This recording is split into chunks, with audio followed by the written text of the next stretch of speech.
The following program is a Channel 6 Public Affairs presentation. Ladies and gentlemen, Eleanor Scott, past president of the Chattahoochee Valley Historical Society. Mrs. Scott.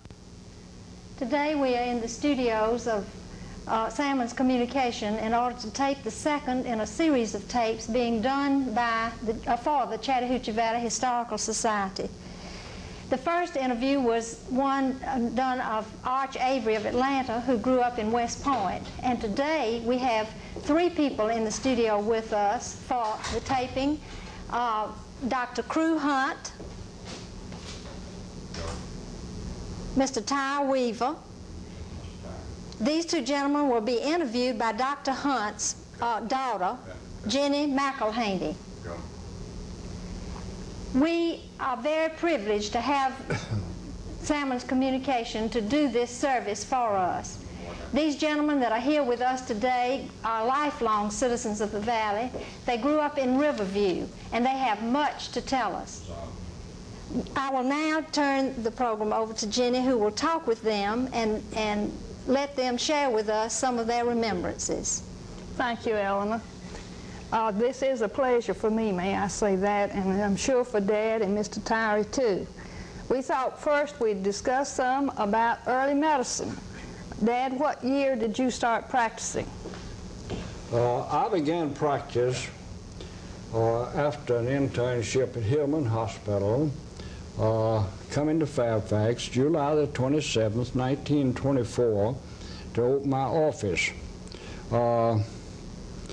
We had in mind practicing 5 years, my wife and I, and then going to Mayo Brothers for further education, further training in surgery for 3 years. Unfortunately, the Depression hit in October 1930, and that put an end to that. Did you do mainly house calls or office visits? Before we get to that, if you don't mind, let me mention 2 or 3 little things. Every doctor in the Valley, I would imagine, on account of home deliveries, would bring a few little simple tools with them. These are my obstetrical forceps, bought around 60 years ago. I have brought many a baby in the home with these. We will get a little further on in the program. We'll get to when the first patient was admitted to Langdale, the old Langdale Hospital for delivery. But I delivered babies in the home for 10 years before I ever did a hospital delivery. I'm very proud of these, but every doctor had one in his bag. This will be a surprise to some people, but every doctor bought a pair of dental forceps. I have pulled many a tooth by the roadside, in the home, sometimes using a little Novocaine, and sometimes not. And they just want me to dentist that day and time, and a fellow practicing medicine, he just practically did it all. And of course, I didn't mention my blood pressure instrument, balmanometer we call it, and my stethoscope. And I would like to mention that every doctor carried in his bag some sterile syringes. We didn't have the disposable syringes like we have this day and time. Use one and throw it away. We had to pay a good bit of money for a bunch of these glass syringes, and we would re-sterilize them back at the office and just carry a supply with us. And then we had some morphine. Morphine went with all of us for kidney colic, which is renal colic, of course, maybe gout, acute form of gout, arthritis, to name a few. You give them injection morphine. Of course, you did have some codeine and other things, which was minor. But that pretty well comprised the starting off, anyway, of my practice. And then, did you take any to the hospital? You mentioned the hospital. Well, now, the hospital was built primarily for Dr. Tom Gant, a very prominent surgeon. You remember Dr. Gant? Dr. Gant, yes. He was very good, and it was an old house across from Methodist Church at Langdale, and it was enlarged, gradually enlarged, and they did nothing but surgery in there. They wouldn't carry pneumonia or anything in there. That was against the rules. And so it wasn't until 1934, I'd been practicing 10 years, that I delivered my first baby in the hospital. It took us that long to be able to get the hospital, and I don't know why, and then we had to beg them for 2 or 3 years, and finally we just told them they had to go to the hospital if we were going to deliver them. And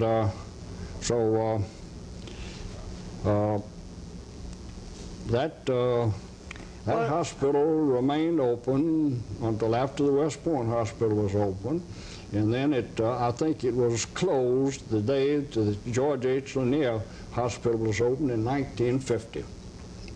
Well, then you delivered most of the babies at home. Most of the babies were delivered at home. In fact, all the babies delivered at home. Some of them delivered themselves before I could get there. But at night, it got to where that on those cold nights, my car was backed out in the garage, and no heat in the car. We didn't have any heat in cars then for several years. I don't know when the heat first came in, but I could tell that rap on the door, and I was daggone if I don't believe I could tell that obstetrical case rap from anything else, because when I got up and dressed and went on down to the home, and sometimes it was a false labor. Maybe it's 3 or 4 o'clock in the morning, had a little wooden fire in there, and the lady was back there, the patient was back there in bed, covered up, and we had to decide whether it was false labor and go back home and snuggle up in the bed again or stay with them. But anyway, we'd go back, and sometimes it'd be several days again, but there was one expression that the husband would generally use when he'd come to when you'd open the door. My wife is ready for you. That's, we knew what that meant. And the fees and all, believe it or not, was $15 when I came to Fairfax. That included the prenatals examinations. However, there were not many prenatal examinations because folks just wouldn't come to the office. But the $15 included delivering the patient and making a call or two back to see the patient. And by the way, the patient stayed in bed 9 days. Why, I don't know. But that was the rule. Even in the hospital in Birmingham, they keep them in bed 9 days. And but many a night on a cold night in those small country homes down there that were unsealed, that have a little wooden fire, and it was cold in there. And I had delivered many a baby in my shirt sleeves rolled up to here, and with sterile gloves on, and kind of deliver them under the cover there. You said that most people did not come to the office, that you usually made house calls? We would make, I would say, six calls to the house to one at the office. That was the way it was then. The office call was $1. The house call was $1.50. Well, why? And the fellow had to walk to the office. Why get out and save 50 cents when you call the doctor at home? And the night calls, I don't care what time of night it was, or whether it was winter time or not, it was $2. And if you went out into the country, I don't know whether you all know where Stripe Nation is, but we'd go down there for $3.50. We'd go to Beulah for $5. I remember Dr. McCullough Sr. making a call with me one time in consultation. I used him a good bit in consultation. He had a brilliant mind, and he, down at Beulah, and I asked him why he didn't charge any more than $5, which he did. He said, "Crew, $5 enough to charge anybody for anything." That's the way he answered. Times have changed. Oh, let me tell this about the babies. I hadn't told about that. I have several named after me, Crew. And I'm proud to say one of them is Crew Pitts, right near me now. I know the house I delivered him in. I practiced for his family for years. I got lots of crews around. It's CREW now, not CREWS. My mother was a crew from Coosa County, and that is where the crew came around. But we've got a bunch of them named crew around in the valley, and I'm very proud of Crew Pitch. Well, how did you, nowadays your modern doctors have answering service. I've always been fascinated how you got your messages. Tyre, do you remember that little post office at Fairfax at about 12 by 20? You mean the telephone? The telephone exchange. Oh, yes, sir. Right back to that little house. Little house, right back to the school building there. And was about 4 operators, 2 12 hours and 2 12 off. And everybody knew everybody else because you rang the phone. And Miss Jo Adams was one of them. And I would be making my calls during the daytime. And Ms. Adams, I'd call in prescriptions to the drugstore of their choice, and that'd save them having to go over there because the drugstore, every drugstore had a delivery boy on a bicycle. And so Ms. Adams would generally, or the operators there, would generally know where I was all the time. And Libbie, my wife, would receive some calls, and so would Clyde Reynolds at the drugstore, and they would call one of the operators over there and say, "Do you know where Dr. Hunt is?" "Yes, he just called in from such and such a place. I can find him for you." So they'd get me on the phone, maybe give me another call or two. Well, it was different from nowadays, all right. Well, how did you go? It wasn't in the answering service anything then, of course. But you did not have paved roads. How did you get around? Oh, they've paved roads now. That's something. The only paved road I remember, and Tyre probably remembers this better than I. I remember the first paved road came, I think, to the overhead bridge. Am I right, Tyre? Right.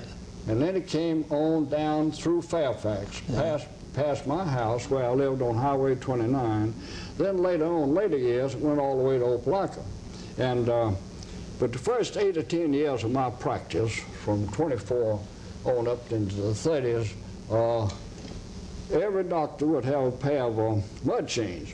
And if I'd get a call down the country after a rainy spell, I'd call my garage man and say, "Get my car and put my mud chains on." Because if I didn't, I don't know whether I was going to get there, whether I was going to get back or not. They were constructing Bartlett's Ferry at that time, and I did a good bit of practice down there and got some calls down there most every day, and that was a trip I always dreaded. It was 13 miles, and I never went down there when it was raining because unless I had on my mud chains. And that was, I started off in a little Ford coupe, second-handed, and then later on, I started off on another second-handed car.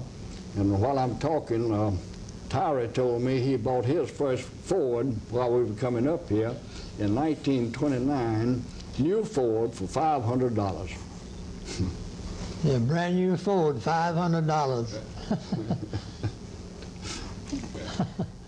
Well, did you have an office staff, nurse, or what? Did not have an office nurse, and no doctor in the valley had an office nurse. Most of them had the office upstairs up in West Point. As I say, we only saw maybe 10 or 15% of the patients in the office. Practically all of my house calls, there was no reason for an office nurse. My wife helped me at the office keeping books and things like that, and we just the first nurse that I ever put on was Miss Susie Snell. I hope she'll see this program. Very nice lady, and she's still living up here in West Point. And I put her on in 1934, and she stayed with me around 10 or 12 years. Susie did, and other doctors began putting on some then, but I know some of the doctors that as long as they practiced, they never had an office nurse. Good. Well, we mentioned the Depression. How did you fare during the Depression? You Well, that Depression is something, and I won't we want to bring him in on that a little bit after I get through this medical thing. But people just couldn't pay the bills. I never turned a call down that I recall. And I don't imagine any of the other doctors did in needed circumstances. But I couldn't collect anything. I couldn't hardly collect enough to make a living. I remember Abe Cohen, one of the Cohen's boys in West Point, asking me to pay a bill of around $40. I couldn't do it. I didn't have the money to do it. The Depression had just set me way back. And I've actually had, this is hard to believe, but folks come into my office wanting to pay 25 cents on a doctor bill. My wife kept books, and we told them, we said, now that's too much trouble. So we will take 50 cents. So lots of them would bring 50 cents in there and pay on it. These facts were true. Well, didn't you tell me one time the farmers paid in? And the farmers, I did a good bit of farming practice, and they were really hit worse than the people working in the textiles. And they would pay us in vegetables. My wife would give them a receipt for it. They'd bring us any kind of vegetables up there. We were glad to get them, of course. And once in a while, I would have one to bring me a prize, which was a country ham, the best eaten in the world. We gave them pretty good credit for that. Knowing you, I'm sure you did. Is it one of your favorites? Well, you mentioned you growing up. How did the doctors make their calls? With a horse and buggy? Well, I made a call on a horseback a few times, I will say that, but I had my calls from the first beginning. But I remember some bad roads, and once or twice that I was sort of afraid. I had a saddle horse down there, and what they called Hunt's Line, it was named after me. I put up a few houses down there, and I'd get my man down there to saddle up the horse and bring him up there, and I'd make a few calls horseback. I've done that several times. But as far as practicing a horse and buggy, I cannot remember it. I do remember Dr. Hodges at Riverview practicing horse and buggy, and Tyler says he remembers that well. Dr. Hodges practicing a horse and buggy at Riverview. I do remember during my pre-med days or pre-Alma days, Dr. Gant coming down to our house in a horse and buggy, to seeing some of us that were sick on several occasions. But most of mine were made in the automobile. But I left to ride a horse so well that I reckon that's one reason I would use that sometimes. Well, I want y'all to talk a little bit about your favorite sport growing up, baseball. Now, you got all you want on medicine? Ever covered all that? I think so, unless you think of something else you'd like to add. Well, let me say something about tuberculosis. In tuberculosis, Tyre will recall something about this. We had no treatment for tuberculosis. A good percentage of them died, and they about all you could give them would be maybe aspirin or something like that, and some cough syrups, and the family would always isolate them from the rest of the family, and they'd always keep the dishes separate and all. But I can remember some families in Riverview, the Kilgore family, Tyre, you remember that? 6 children, all 6 children died of tuberculosis. They're buried right out there back of the Christian church at Riverview now. One year after another. One year after another. David carried his brother to Nevada, hoping, they thought that day and time you could cure tuberculosis. It's been proven since that that's not worth a hill of beans as far as curing TB. But all 6 of those children, 4 boys and 2 sisters, died of tuberculosis. None of them had married and had children. And later on, the mother and father, Mr. and Mrs. Kilgore, died of natural aging diseases. But this day and time, they have 10 drugs that they use on tuberculosis, and they can make them non-infectious the way I remember it. Of course, I've been retired a good many years, but I still read some. Non-infectious, almost immediately, and they can cure lots of them within 18 months with the medication they have now. That shows you some of the advances in medicine. Now, we did not talk about the antibiotics. Let's say a little something about the antibiotics, because I'm trying to cover the period from 1924 to about the late 1930s. When we would have a case of pneumonia, there's two types of pneumonia. The lobar, which is a 9-day disease. What I mean 9 days, they generally die or get well on the 9th day. And then you have the bronchial type, which is more of just over all the lungs, but the lobar pneumonia had just had one lobe infected. And I have had many one to die with the lobar pneumonia that we could have saved easily with the modern therapy. I consider the discovery of penicillin, which came about in 1936, the sulfur drugs, which came about in 1936. Penicillin came about 1939 or 40 or 41, and then the antibiotics themselves came about a year or so later. I consider that the most dramatic breakthrough in medicine in all of my experience. We can save people who used to be almost assured death. Acute meningitis, practically always fatal. You could save them. The lobar pneumonia, you could stop it where the patient would be well, might near before the 9th day would come, with penicillin or one of those drugs.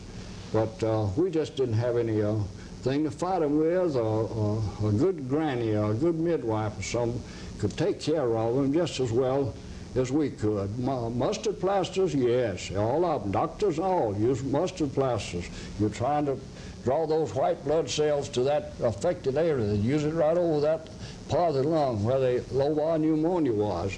And aspirin, keeping proper elimination, fluids, and that was about it as far as we could treat those. There was another thing. Tetanus, lockjaw. Let me mention that.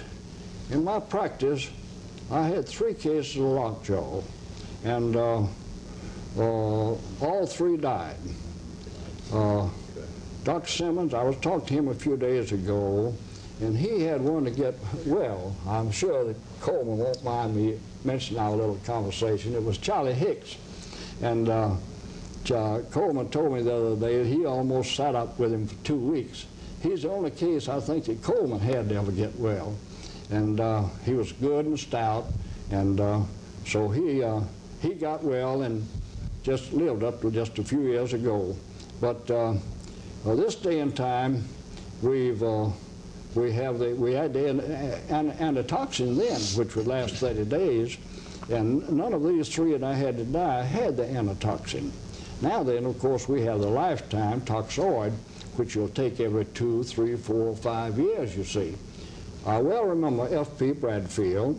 You remember the Bradfields? Oh, yeah. My grandmother was a Bradfield, by the way, and he was kin to me. One day he was pumping up a tire, and the thing slipped into the palm of his hand, and he came in and I suggested a lockjaw shot. Didn't have the toxoid then. He wouldn't take it. He came back next day and discussed it with me again. Don't know what it cost. Still wouldn't take it. About 3 days later, he came in there and his jaws were locked, just like that, had his sleeve rolled up, give me that lockjaw shot. It was only about 5 days before he was dead. Young boy, about 22 or 23 years of age. You think we've covered all that you want to on the hospital and the medical practice? How many beds did the hospital have, Dr. Hunt? Maybe you have some. How many beds did that hospital have? At Langdale? I was trying to think of that, but I don't believe it exceeded anywhere from 13 to 18. I would say when they got it to the full capacity, and then when they started taking OBs, they put a separate room in there for the OBs, and there was room for 4 deliveries, and they would all be delivered in the same room. which was all right. How many nurses in the beginning? In the beginning, 2 nurses, Miss Little and Miss Dunbar, and a little later on, Miss White came there, and she had maybe 3 or 4 or 5 nurses, because we all began doing a little surgery there now. And by the way, talking about doing surgery at home, we did do some at home. Not many. I remember well, you remember the chapels at Riverview? I remember well helping Dr. Poe and Williams do a rather serious surgery. I gave the anesthetic on one of the chapel's girls. She got along fine. That was in the home. It took quite a bit of planning, this sterilization and all that they had to carry down there with them. And I did a good many of operations in my office, too, right in the early days.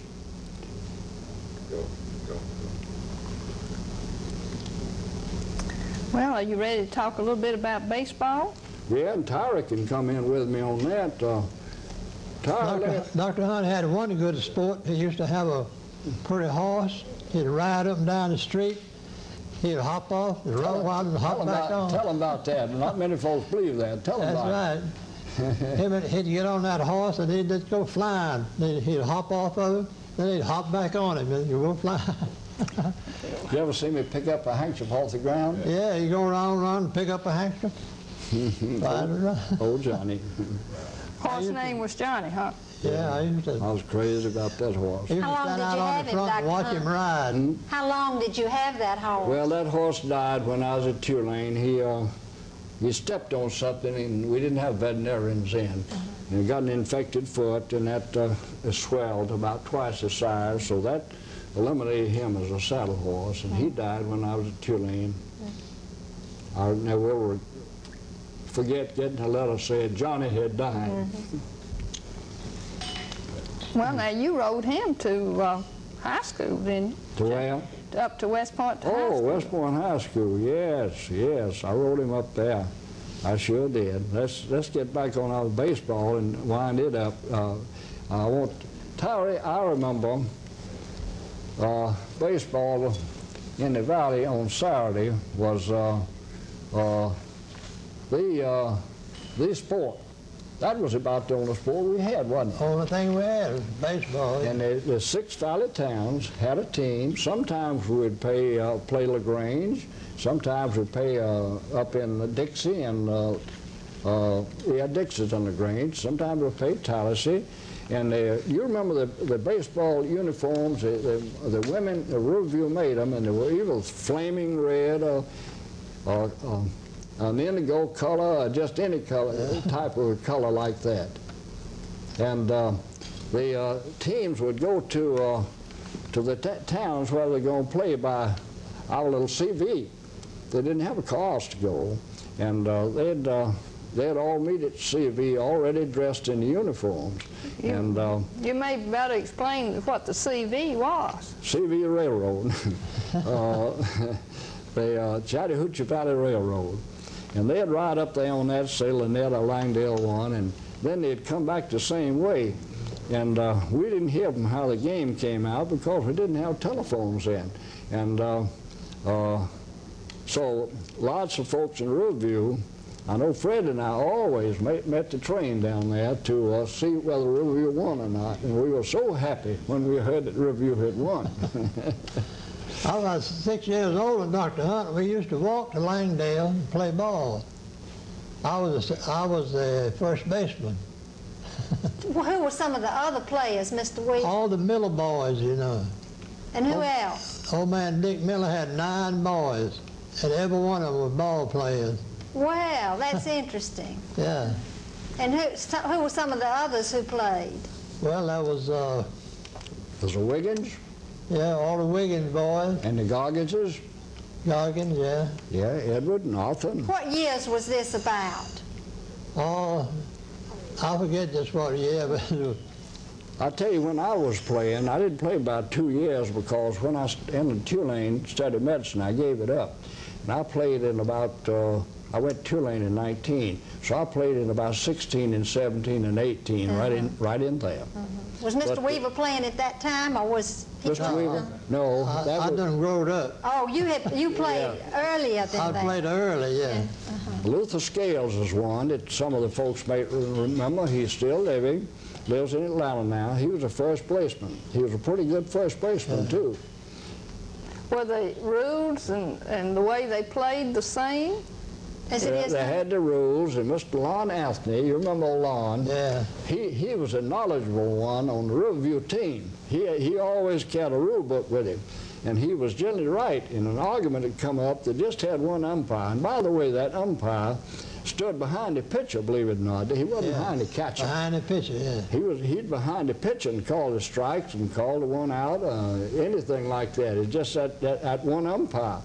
And so that was kind of the way it went. And if an argument came up, Lon Anthony would come out with his book. He'd go there and he'd go to arguing with the other team.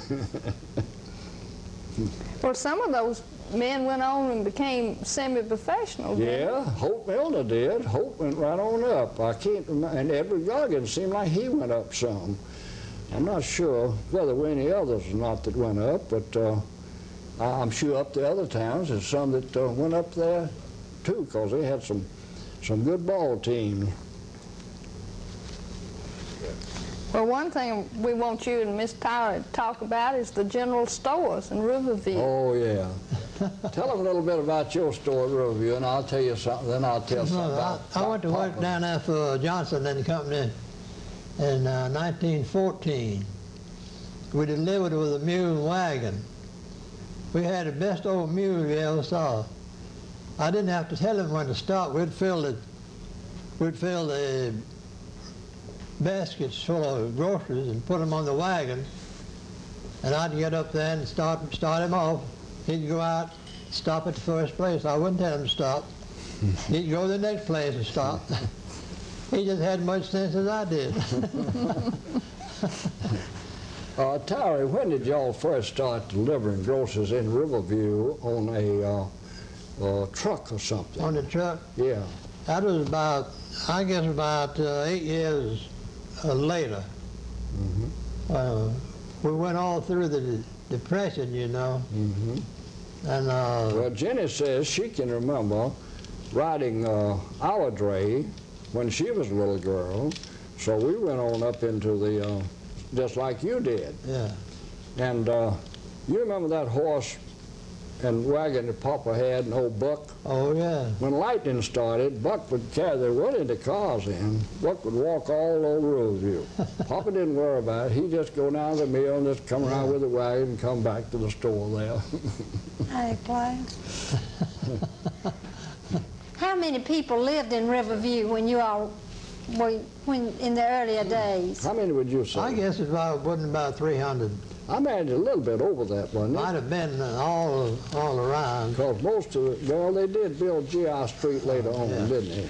Yeah. I imagine it went from 3 to, I'd guess 300 to 500, something like that. I first went to work down there in 1914, and a few weeks after I went to work, old man Black died. He was Miss Susie Turnipseed's father. Whose father? Miss Susie Turnipseed's father. Oh, yeah. And you know Aunt Susie. Oh, yeah. She was a midwife. Yeah. Oh, she helped with 1,000 babies. Yes, sir. We didn't have a hearse. I went to Langdale on the wagon, got the casket, the box, come back, and dressed him, and put him in the casket, put him on the wagon, drove him to the cemetery on the wagon and buried him. Did not embalm him then, did Didn't embalm, no. About how old were you? I was about, I married when I was 18. I was about 20, 22, something like that. I was a young undertaker. Did you do that more than once? For people? At that time, there wasn't any hearse, nothing like that. Well, we didn't have a... Well, I mean, did you provide that service often? Yes. Oh, well, that's interesting. Sure, that's mule and wagon. And of course, when the times went on, why, the company bought a hearse and things got better. Of course, we was in a depression about 12 years. And we like to went broke, but we took care of all our customers for all the 12 years. Yeah. Roosevelt went in, next day the whistle blowed and everybody went to work. Everybody was happy, everybody paid up. Tyre, tell about the whistles blowing. I think there was 4 whistles, one on to get up behind. Do you remember about how that used to work it? At the mill, well, way back yonder, they just had a bell. Old man, I forget his name. He rang the bell in the morning and at dinner at night. But later on, they had a whistle. Every morning at 4 o'clock, he'd blow that whistle 3 times. That means you get up. And then he would blow the whistle 1 time. That is the time I had to go to work. You had a breakfast whistle in there, though, that we always called it. Yeah, breakfast whistle. Yeah, get up whistle, a breakfast whistle, and a come to work whistle. That's right. Tyre, I can remember people, you know, they ran 5.5 days a week. And Jennie mentioned this to me. During the winter months, see, they didn't shut down until about 12 on Saturday. Yeah. And during the winter months, when the days are short, the people in the mill who worked did not see daylight, except on Saturday afternoon and Sunday. They went to work in the night, and they came home at night. They weren't in the automobiles. That's what we must remember. My father died when I was 9 years old. I had to go to work in the mill. So Mr. Jolly Goggins learned me how to weave. From that, I had a stand of loom, and sometimes I would beat the board. I made $10 a week. You went to work at 9 years old. I went to work at 9 years old. That was before the child labor law came in. I've heard of some of them that went to work at age 6. Is that true? Yeah, that's right. Well, tell us how old you are, Mr. Weaver. I believe somebody told me the third day of next month I'll be 90. 90 years old. 90 years old. And September the 14th, I'll be 85. I got him beat a little bit. Yes. Something about the churches now, Tyre. I think you could tell us more about the churches than I could. Well, we organized... Mention about the 3 churches and the Union Church and the protracted meetings and some things like that. Bring us some of those things out. Well, the mill company built what they call the Union Church. We all worshiped at one church, Methodist, Baptist, and Christian. So everything went along, you know, just fine. But the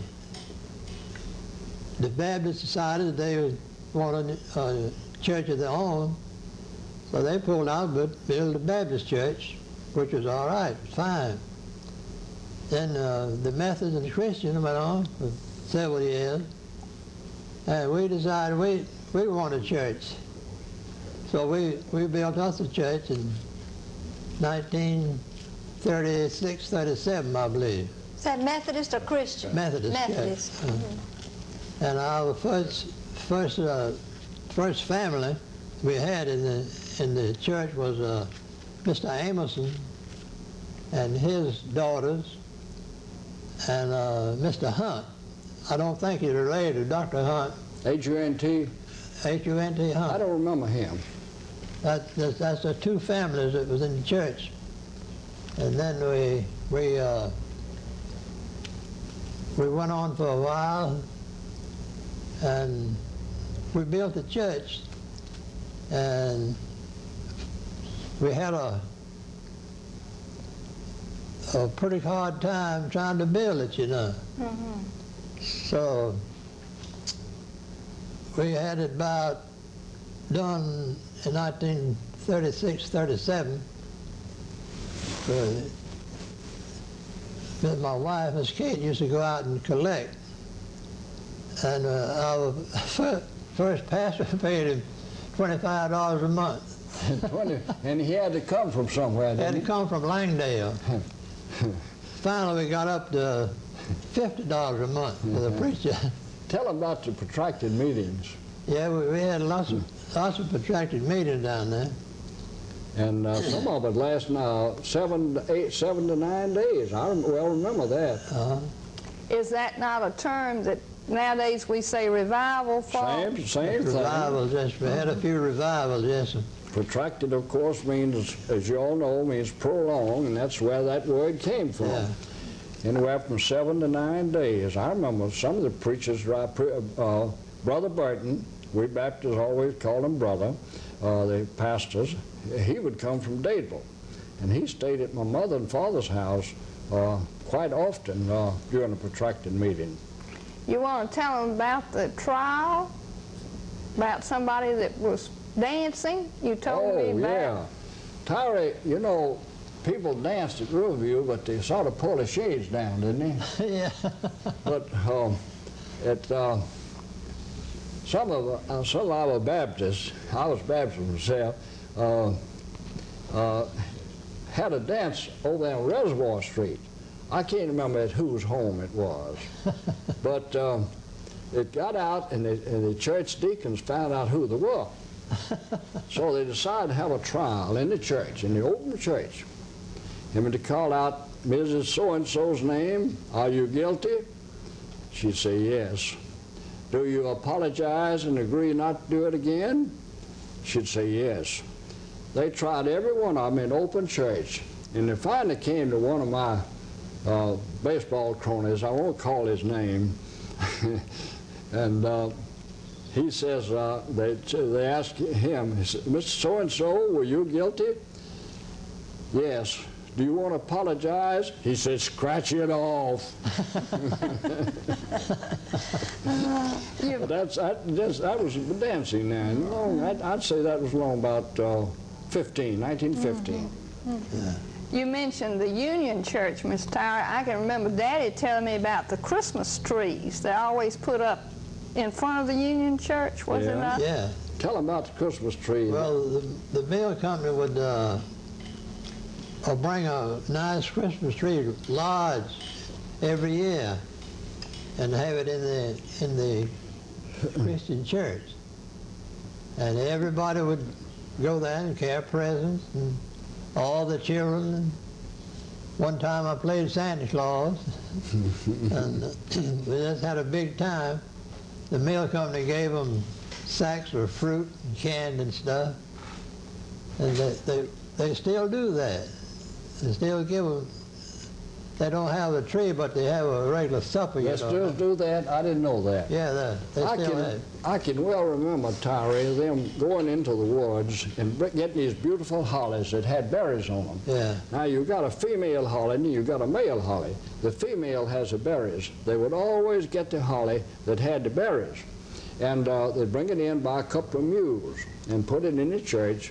And that is the reason today that our holly trees have disappeared, is because they got all the females and left just the males, which did not have berries. And it's hard to find a Christmas tree now.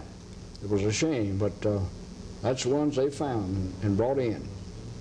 And I remember when Fred and I would always go out there. Mama put our, we call our mother and father Mama and Papa, would put ours on the floor, at the fireplace at the house, just like Sandy'd come down the chimney.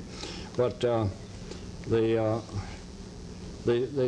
call out the names under the tree at the church, and whoever it was would hold up his hand. And then they had a bunch of little fellas to deliver the gifts. You remember that? That's right. That's right. I wanted to ask some more about the store, since your daddy and Papa, as you call him, and Mr. Tyre, they had the only two stores in Riverview. Only two stores down there. Tell them about you and Papa's. If I ran out of anything, I'd send over to Mr. Hunt and borrow it. And if he ran out of anything that he didn't have, he'd send over and I'd loan it to him. And about once every 2 months, we'd pay one another back. And one time his delivery boy stayed out. But he didn't have nobody to deliver. So I went over there and delivered for him, see.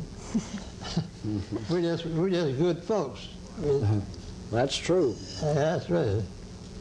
I'd go in, well, he had a colored boy delivering.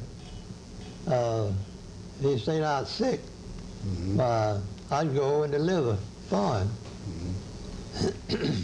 In the general store, what all did you have? We had everything from peanuts up to undertaking. Papa didn't have the undertaking. We sold everything. Well, he had the post office instead. Maybe that was the difference. Well, let me tell you a little about the ice house. Yeah. This is a saw. I ran the ice house for 2 years. The Chattahoochee Valley Depot would bring a whole, as before the days of before the days of electric refrigerator, they'd bring a whole car of ice down there wrapped in sawdust. And Fred and I, my brother, would take those 200-pound blocks and pull them in the ice house. An ice house had been built down there. And so it lasted a week. And this is what I sawed the ice with. That's all this is good for, is to saw ice. I have saved this as one of my prizes.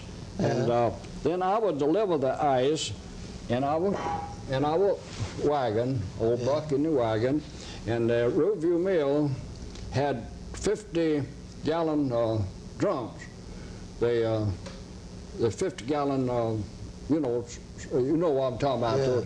And they would have it about 2/3 full of water, and I'd carry this ice in on some tongs, and later on they got me a box, and then would raise up and would put this 50 pounds of ice down into that. And that would run them for a day, and the next day we had to repeat the same thing again. Everybody had refrigerators. With ice. They put the ice in the top. Tell them about that, refrigerators. They all had refrigerators, and the delivery man would come around every morning. You could buy 25 pounds, 50 pounds, 100 pounds, on to the size of your refrigerator. It'd open the top and put it in there. And it'd keep everything pretty nice. That'd handle a pretty good while. When was the ice house built, Dr. Hunt? Do you know? I can't remember that, but I imagine that would have been somewhere, I believe I'd be about 16 or 17, so it'd be somewhere, I imagine about 1915, I would think, in that neighborhood. Yeah. One thing about the ice box at home, you had to have a pan under it. Had to have a pan under it to catch the water. Emptied every day. Yeah. I have seen holes in the floor with a funnel where it drained under the house. Right. Well, that saves some labor. That's a good idea. I don't know why Papa didn't think of that. I can remember, too, from your home, Dad, that you had boxes outside the window, a screened box. Yeah. To keep your things cold, not necessarily in the icebox. Yeah, I remember that. Mama would keep bread and such that in it, wouldn't she, or not? Yes, sir. Your vegetables. And she'd let milk and stuff down in the well to keep it cool. You remember that? Sure.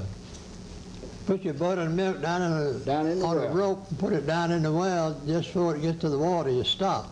Yeah. And that'd be, put it up, it'd be cool. Tell them about the milk cows and the hogs. Yeah, I raised several cows and several hogs myself. I raised one good old Jersey cow and one Holstein. I had one Holstein cow that gave lots of milk. And so we were living at that time with my mother. And my mother left the churn to get a heap of butter, see. So Howell, my son, he was pretty nice. He was able to milk the cow. He said Granny wouldn't let him drink much milk, but when he milked, he'd go out there, he'd milk some in the can and drink it out there. So she was saving it for the butter. Yeah, she saved it for the butter. I well remember, Tyre, Fred asking Mama to teach him to milk. That's my brother Fred. He was 2 years younger than I. And he got the way he had to milk. Of course, he had to milk twice a day, morning and night. And then later on, he began to get tired of it. He asked Mama to teach me how. And I got out of it some way, and Fred cried because she wouldn't teach me how to milk, so he had to keep it up. And I used to love to milk the old Holstein, and he got a great big bucket of milk. Yeah. Dad, tell them something about the post office in the store. Oh, yeah. My father was a postmaster, I imagine, wouldn't you say around 30, 35 years? That's right. Close on to that until his retirement age, which I think was 65. They might have let him keep it till 70, I'm not sure. But he taught all of us children how to write money orders. If I remember correctly, the lowest amount of money order was $3. I think it was, I mean, 3 cents. I think it was based on the amount of the money order. But 3 cents for the money order on up, and the letters 2 cents, and the postal cards 1 cent. And we did not have the boxes there for the people to, you know, the little involved lock and all on them. We just had on the inside about 24, maybe 26 letters in the alphabet on this side and 26 on that side. We'd put all the A's in one, all the B's in another, and all like that. And when mail would come, Uncle Johnny Christian would bring it up there. You remember Uncle Johnny? And one of us children would call out the mail, and people would gather around out in Papa's store there, and we'd call the names out. Call them out loud. And if anybody there had one, they would come to the window and get it. And the others, while we put in the boxes. Mr. Hunt was a great hand to shoot birds. He loved to go hunting. He liked it. Tell him about that. I like one time he was out of the store, and somebody came over to the store and wanted to peck a meal. And his daughter didn't know how much it was, so she come over and asked me how many pounds was in a peck of meal.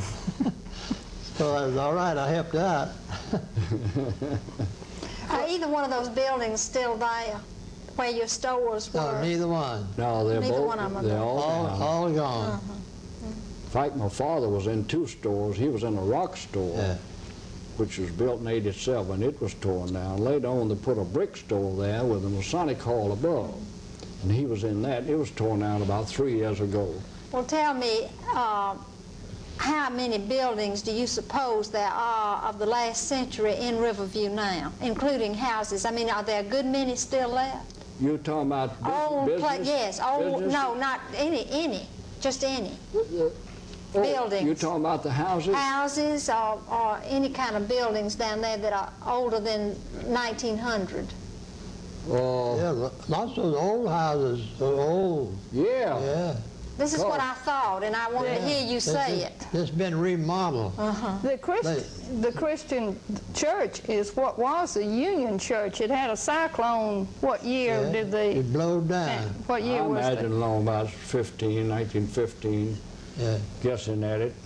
It blew down, and it saved all the benches. It didn't hurt the benches at all. They still got the same benches. Is that right? Yeah. I remember that Riverview was the oldest town. Langdale was second, am I right? Yeah. Riverview was built in 1865 or 63, before the war between the states. Yeah. And, oh, by the way, Tyre, tell them about folks going down at the mill getting married over on the Georgia line. Yeah. You know, Riverview Mill's in Georgia. Yeah, that's right. You know, the Georgia line comes to the high water mark on the west side. The rest of it's in Georgia. Lots of times they couldn't get the license in Lafayette because it's too far to walk. They go to West Point and get the license. Then they'd have to come on the other side, go across the river in the mill to get married. Just over the Georgia line, maybe. How long did that go on? That went on several years. Several years. I remember when Mr. and Mrs. Lon Anthony get married. Well, Yeah. Everybody in the Riverview would know about it because there wasn't anything else to do down there. So we'd go down to the wedding. There wasn't no such thing as invitations. and Mr. and Mrs. Lawn got married, and I remember when the preacher pronounced the man his wife, he got a hold of him and said, "Come on, old lady, and let's go." I remember the crowd, they just went in stitches. Yeah.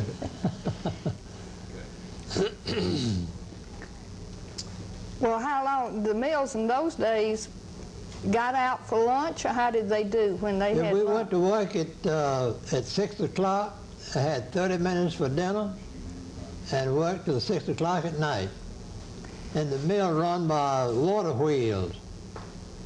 I can see those old ropes now. There's about the big water wheels under the mill, you see. And they had to open up the gates to let the water run through to turn the big wheel. And the ropes about that big around, there's about 10 or 12 of them on a wide pulley. They run from way up down, and the whole thing run by water power. I can see them old things now. You raise the gate, you know, and it'll start off, and first thing you get it going. Well, now, when did they make it electric? Do you have any idea, Mr. Weaver? Well, I don't have no recollection I just wondered how about many. that. The mill company built a powerhouse down there. I later remember on. when they first turned on electricity at Riverview, Norwood Hodgins and I, we were kids, Yeah. and we knew that it was going to be turned on, and we were in front of my mother's house, and we argued about whether we saw it come on first or whether the folks down at the mill saw it come on first. The first day it was turned on. Now, what year that was, I don't know, but I would say it's somewhere about 1913 or 14, right Well, there. Oh, the years ago. One other thing, when did we have indoor running water, where we didn't have to have outside restrooms? No, that was way back there. We didn't have electric lights in the mill. They had to have a big light would pull down, and you light it with a match, oil lamps in the mill. Everybody.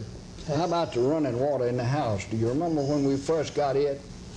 I don't remember exactly. It's been so long. Been so long. We had outside restrooms. I know I was a pretty good sized little boy. Yeah. Dad, I think we've had a real good visit, and we don't want to leave without thanking Eleanor for having us. Well, you don't know how much I, who represent the Valley Historical Society, appreciate you gentlemen coming. We could go on another hour or two, I think. Yeah. And this videotape will be put in the Cobb Memorial Archives, and it will be there for reference in all the years to come. And I just think it's wonderful that we had you two gentlemen. I want to tell you with what great respect you are both held in the Valley, and we just really wouldn't take anything in the world for having gotten you on tape. Thank you, ma'am. It means a lot to us. Well, we enjoyed way back there. We was poor, but we didn't know it. We had to bathe in big tubs like that. We were poor, but we were happy. Yeah, so we were happy. Had large families. That's what I liked about, which we're not having now. Well, thank you, gentlemen, for coming, and thank you so much, Jennie, Yes, for being ma'am. with us. We appreciate it very much. The preceding program has been presented in cooperation with the Chattahoochee Valley Historical Society and was presented at a Channel 6 Public Affairs presentation.